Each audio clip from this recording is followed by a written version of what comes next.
Hollywood isn't just red carpets and flashing lights, it's long hours, tight deadlines, and secrets kept behind glass walls. I've lived here for nearly 7 years, and despite the sun-drenched mornings and perfect cappuccinos, something in my life always feels like it's fraying. I work as a wardrobe stylist for high-profile film sets, and my husband Caleb is a 37-year-old film editor known for his calm precision and reserved nature. We've been married for 5 years, but lately every conversation has felt like walking through a room of glass shards, every wrong step cuts. Last Saturday, I met my two best friends Natalie and Chloe at a rooftop cafe in West Hollywood after a brutal week on set. Natalie's a screenwriter, sharp-tongued and loyal. Chloe, she's a PR exec who always knows everyone's business. That afternoon, I didn't hold back. I ranted about how Caleb leaves dirty dishes in the sink, how he's so emotionally shut off, how I feel like I'm suffocating in silence. Chloe laughed it off as married life, but Natalie tilted her head and said quietly, "That doesn't sound like just quirks, Ava. That sounds like you're drowning." I nodded. I was. Mid-rant, as I mimicked Caleb's habit of tuning me out with his headphones on, I noticed Natalie's expression change. "Ava," she said, her voice low. "Is your phone on a call?" I looked down and my blood turned to ice. My phone was face up on the table screen, glowing Caleb. Active call, 000314. I grabbed it, heart hammering, and hit end. For a moment, no one said anything. Then I whispered, he heard all of that. Every single word. I stared at the screen like it might rewind time, but it didn't. I knew Caleb. He wouldn't yell, he wouldn't even call back. He'd retreat, shut down, go cold. And that night, he did exactly that. When he walked through the door, he didn't say a word, just nodded at me once and headed straight into his studio. The silence was deafening. We didn't talk, we didn't fight, but I felt something inside us snap a thread I didn't realize was holding so much together. The days that followed were a blur of missed moments and barely there glances. Caleb didn't confront me, which somehow felt worse than if he had. I kept waiting, kept rehearsing apologies, but nothing came out. I kept telling myself it was just venting, just stress, but the truth. Some of what I said, I meant it, and that truth led me to paranoia. Caleb started acting strange, checking his phone constantly, locking his laptop, avoiding eye contact. He'd always been private, but this was different. So one night when he was in the shower, I gave in to the worst version of myself. I opened his phone. That's when I saw the messages, from someone named Elena, and one of them said, "You know what I'll do if you ghost me again." "Don't test me." I dropped the phone. And I realized this wasn't just about me hurting him. Caleb was hiding something far more dangerous than resentment.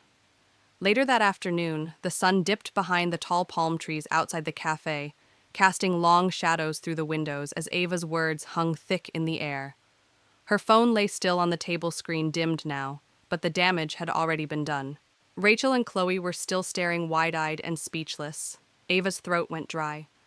"He heard me," she whispered, her voice hollow. "He heard everything." No one knew what to say. Chloe reached for her hand across the table, but Ava pulled away. Her stomach churned. Every complaint she had just vented about Caleb, his distance, his silence, how she felt more like a roommate than a wife, had been broadcast straight to him.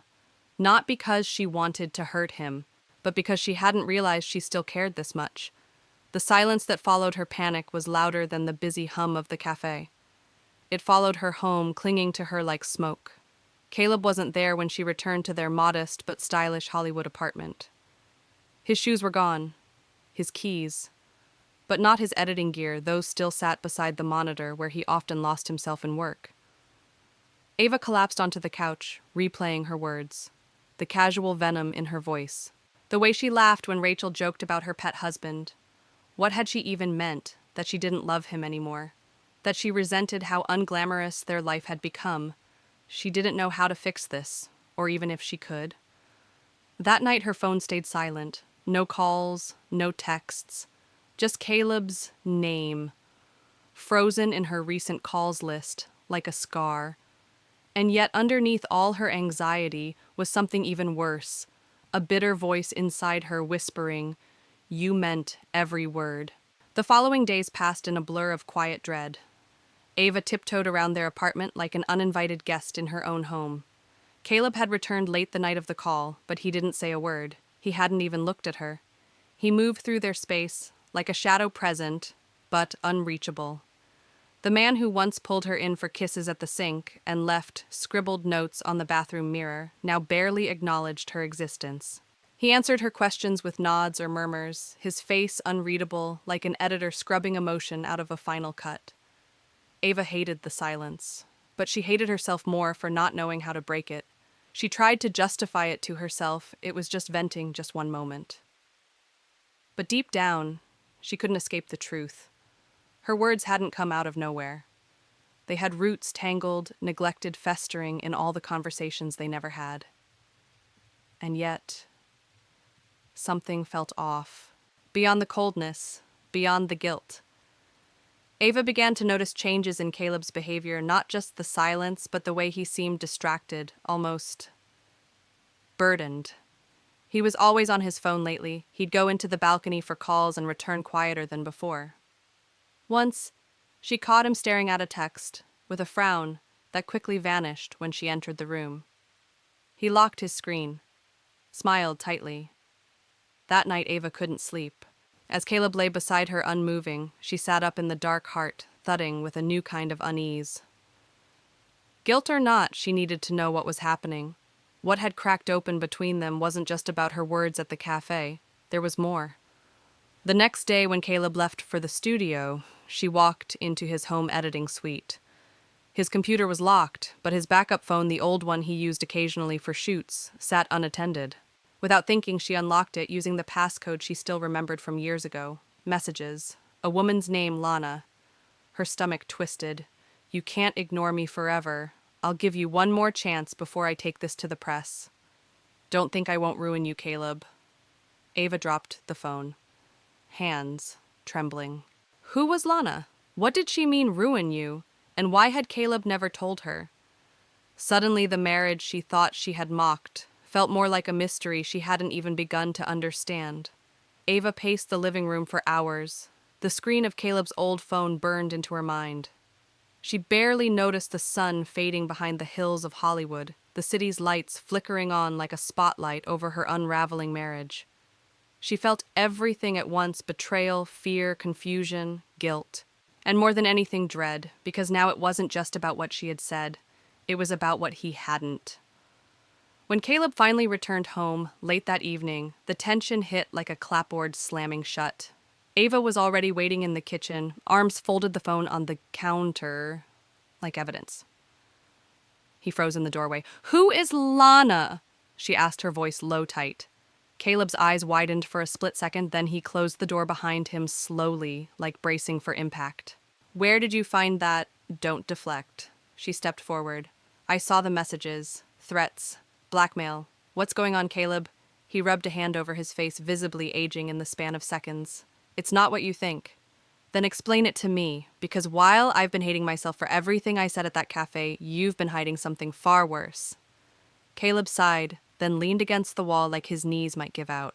"Lana was a freelance colorist we hired briefly on a pilot project. I never crossed any lines with her, Ava, but after we let her go strictly for budget, she started claiming I'd behaved inappropriately. She said she had texts, footage, none of it real." Ava's stomach churned. "And now? He's threatening to go public." He nodded. "Unless I pay her."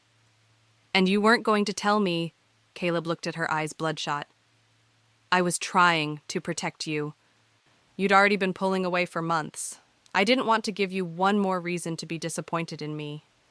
Tears stung her eyes. She'd been consumed with her own unhappiness, with venting to her friends, spiraling into bitterness. And meanwhile, the man she thought was emotionally absent was being blackmailed into silence.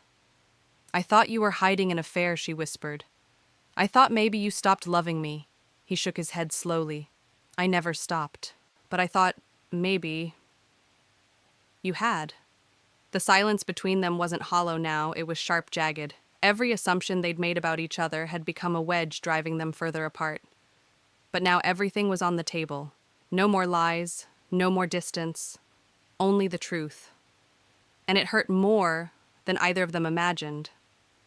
The silence after Caleb's confession wasn't peaceful. It was the kind that came right before a storm, the breath you hold before something breaks. Ava sat down at the edge of their bed staring at the floor while Caleb remained across the room pacing in slow circles like a man trapped. Everything hurt. The things she'd said, the things he hadn't. But most of all, the realization that they had become strangers in their own home. You should have told me, she said again, quieter this time, like saying it softer might make it easier to forgive. Caleb stopped pacing. I know. You let me believe you were distant because you didn't care. And the truth is, you were drowning, his voice cracked. I thought if I just fixed it on my own, it would go away. I didn't want to drag you down with me. You didn't drag me, Ava whispered. You shut me out. And I shut you out too. I made you the villain in a story where I never bothered to look at the full plot. The rawness in the room was unbearable. Every sentence they'd avoided for months suddenly flooding to the surface. Ava wiped her eyes and looked up at him, really looked. What if I hadn't checked your phone, she said. Would you have told me? Caleb's silence answered for him. That was the moment Ava understood how fragile trust really was. It didn't break with betrayal, it broke with avoidance, with silence, with pride. They could have withstood Lana's threats together, but instead, they'd spent so long fighting separate battles they didn't know how to be on the same team anymore. I need to know something, Ava said, her voice steadying with resolve. Do you still want this us? Because we can't keep pretending we're okay just to avoid a bigger conversation. Caleb stepped forward slowly, like afraid she might retreat. I want this. More than anything, but not like this. Not with secrets. Not with walking on eggshells. His words hit her chest like a final truth. And if I told you, Ava said, swallowing hard, that I want to fix this too, would you be willing to fight with me? Not against me? He nodded. I would. In that moment, the emotional wall between them finally cracked. Not completely, but enough. Enough to let in a sliver of light. I don't know where to start, Ava admitted. Then let's start with the truth, Caleb replied. No more hiding, not from each other. And for the first time in a long time, they weren't just two broken people trying to coexist. They were a team. A deeply bruised one, but a team nonetheless. In the days that followed, Ava and Caleb began the painstaking work of cleaning up not just the mess between them, but the chaos that Lana had left behind. They gathered everything, the threatening messages Lana had sent, the grainy office surveillance video Caleb had been too scared to show anyone, witness emails that hinted at her coercion. They even included a sworn letter from one of Caleb's colleagues who had overheard Lana cornering him in the break room. Her tone sharp, her threats veiled in flirtation. It was evidence. Damning uncomfortable and raw, but it was real. Submitting the HR complaint was like stepping into a cold wind, necessary, but bracing. The moment they hit, Send Ava exhaled for the first time in what felt like months. But the real test began after that. Lana's influence at the studio hadn't just vanished overnight. She had allies, people who either didn't know or didn't want to know the truth. Rumors spread faster than facts. Caleb's reputation hung in the balance, teetering between sympathy and suspicion. Ava noticed the way people looked at him at rap parties, the whispers when he passed through post-production halls. But what stung the most were the people who said nothing at all. Sometimes silence is louder than slander. Ava muttered one night, staring at a message thread from Chloe that had gone unanswered since the incident broke. Chloe, who had once called Caleb her go-to guy, now avoided eye contact in meetings. Caleb looked up from his laptop. "You don't have to defend me, you know." She met his gaze. "I'm not. I'm standing beside you. There's a difference." And she was. Ava publicly supported him on social media, deliberately posting a photo of the two of them on set, tagging the studio and writing a caption that said, "Integrity isn't always loud. Sometimes it just shows up, does the work, and never has to explain itself." It earned hundreds of comments, some supportive, some vile. But Ava didn't flinch. One morning, Caleb returned from a meeting looking hollowed out. She's denying everything he said, claimed the footage is edited, said I fabricated the messages. Ava's jaw clenched. Did HR believe her? They said they're investigating further. It felt like walking a tightrope, one wrong step, and everything could collapse. The stress began to show: sleepless nights, short tempers, days where one of them would break down for no reason other than emotional fatigue. But through it all, they clung to one promise: no more hiding. They cried openly, apologized immediately, took breaks from the fight when it overwhelmed them, but always came back together. Late one night, after a brutal meeting with legal reps, Ava found Caleb sitting on their balcony staring out over the Hollywood skyline. He looked smaller than she'd ever seen him, like the weight of being accused, scrutinized, and doubted had pressed something inside him to the brink. She sat beside him quietly. I'm tired, he admitted. I know. I keep thinking, what if we never recover from this? What if they believe her Ava took his hand? Then they do. But we still know who we are. And more importantly, we know who we're not. Caleb's eyes met hers. For the first time, Ava saw the exhaustion begin to lift, replaced with something else: conviction. Then let's make sure they see it too, he whispered. They leaned into each other, not with the desperation of people clinging to something broken, but with the fierce hope of two people choosing each other through the fire. Whatever came next, they would face it not as victims, but as a united force. The studio's internal investigation dragged on for weeks, each day adding new cracks to the fragile normalcy Ava and Caleb had tried to rebuild. HR meetings turned into interrogations. Caleb's every move was dissected under a microscope.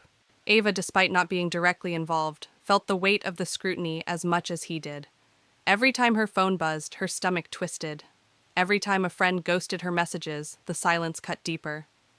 Then came the breaking point.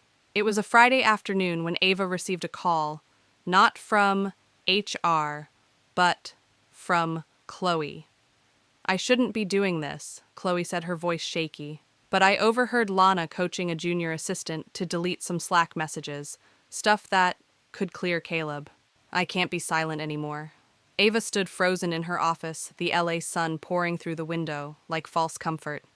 Will you give a statement? I'll think about it, Chloe whispered. But Ava? Be careful. She's not just manipulative. She's dangerous.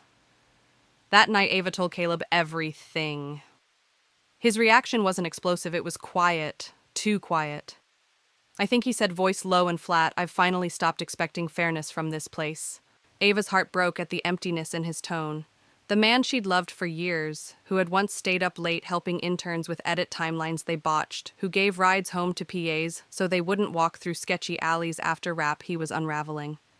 And yet something inside him was hardening too, calloused by betrayal, tempered by truth. Ava sat beside him, pulling him into a fierce, silent embrace.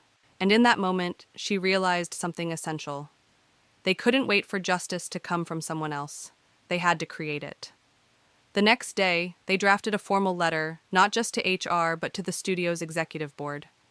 In it, they detailed everything: timelines, dates, names. They attached the video again. The messages. A statement from Chloe, who had decided to come forward after all. A petition signed by 6 crew members who had witnessed odd interactions with Lana in the past. The evidence was a puzzle, and finally they had all the pieces. The board couldn't ignore it. A week later, Lana was suspended pending termination. But instead of celebrating, Ava and Caleb sat on the floor of their living room numb. The war was over, but the wounds were fresh. They had won, but at a cost. Caleb's name was cleared, but his spirit was bruised. The industry they loved had nearly destroyed their marriage. Ava looked at him, at the man who had weathered false accusations, public doubt, and her own moments of betrayal, and realized survival was never the victory. Reconnection was. That night, as they curled up in bed for the first time in weeks, without tension standing between them, Ava whispered, "We lost something these past few months. But I don't want to lose us. Not to this, not to anything." Caleb didn't reply with words. He reached for her hand, lacing their fingers together. And in the stillness that followed, something unspoken passed between them. They were still here. Still choosing each other. still fighting not against each other, but for the future they almost forgot was worth building. Weeks passed. The studio quietly announced Lana's resignation in a vague internal memo. No public drama, no formal apology, just a footnote in a company too used to covering its cracks with polished PR. But behind the scenes, something had shifted for good. Caleb was reinstated, his name cleared. Yet, instead of celebrating, he requested a leave of absence. Ava didn't ask why. She knew. The ordeal had stripped something fundamental from both of them, trust not in each other anymore, but in the world they'd built their lives around. They spent days in silence, not tense, just contemplative. Long walks through Runyon Canyon replaced early calls. Homemade dinners took the place of film festival mixers. They relearned each other's rhythms in the stillness without deadlines or damage control. One afternoon, Ava found Caleb in the kitchen scribbling in a notebook. Storyboards, character arcs. He looked up, a soft fire in his eyes. "I think I want to tell our story," he said. "Not exactly, but..." The feeling of it. Ava smiled, tears stinging her lashes. "Then we'll tell it right. They didn't need to be loud, they just needed to be honest." Because in that quiet after the storm, they'd found something louder than outrage, something stronger than public redemption. They'd found the power of rebuilding brick by imperfect brick. Healing didn't come with grand gestures or fireworks. It came in the form of little notes Caleb left in Ava's bag before she headed to set. "You got this." It came in the way Ava no longer flinched when Caleb's phone buzzed. It came in shared glances that said, "We made it. Somehow we made it." They returned to work slowly, cautiously. Colleagues whispered, as they always do, but the narrative had changed. Caleb was no longer the subject of scandal but of strength. Ava, once painted as the dramatic wife, was respected for her loyalty, her conviction, and her refusal to walk away. They weren't perfect. There were moments when a scene mirrored their past, when a name sounded too close to Lana that left them shaken. But they faced those moments hand in hand, no longer pretending, no longer bottling up pain to keep up appearances. One evening at a wrap party for a short film, they'd both contributed to a young intern pulled Ava aside. "Your story. It gave me the courage to walk away from someone toxic," she said, eyes glossy with unshed tears. "Thank you." That's when Ava realized survival isn't just personal. It ripples. Every time we speak truth. Every time we choose empathy over ego. Every time we forgive not blindly but bravely, we light a path for someone else to follow. Months later, Ava sat on the same balcony where she and Caleb had once stared at a city that felt like it was collapsing around them. Now the skyline shimmered, not with illusion, but with resilience. Caleb joined her, carrying 2 mugs of tea. They sat side by side, their silence comfortable, their hands brushing without urgency. "Think we're stronger now?" Ava asked, watching the planes blink across the horizon. Caleb didn't hesitate.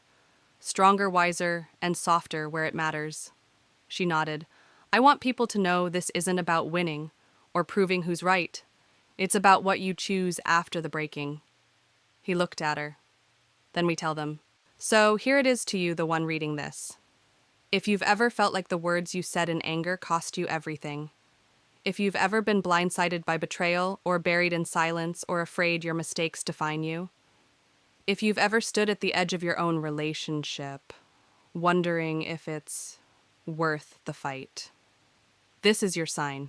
It's not about being flawless. It's about being willing to face the storm, to own your part, to listen again, to believe again. Because real love, the kind that's worth keeping, isn't the kind that never breaks. It's the kind you rebuild, together. In a world that glorifies flawless relationships and instant resolutions, we often forget the quiet, gritty truth. Love isn't about never breaking. It's about choosing to repair. Ava and Caleb's story reminds us that pain doesn't always signal the end. Sometimes it's a brutal but necessary invitation to rebuild something stronger, deeper, and more honest. Whether it's a marriage, a friendship, or a bond with yourself, ruptures are inevitable. Miscommunication, anger, silence, betrayal. These are not signs of failure. They're signs of being human. What matters most is what comes next. Will you run, hide, pretend it didn't happen? Or will you do the hard, humble work of facing the mess, admitting the hurt, and asking, how do we heal this together? True healing isn't linear, it's awkward. It takes time. It means facing uncomfortable truths, taking responsibility for your part, and resisting the urge to cast blame. But when two people choose growth over ego conversation, over assumptions, vulnerability over pride, that's when something extraordinary happens. Not just reconciliation, but transformation.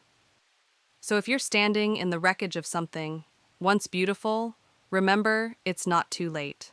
The cracks can let in light. The damage can be the foundation of something real.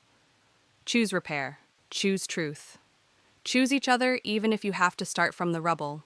Because in the end, the most powerful kind of love is not the one that avoids breaking. It's the one that survives it.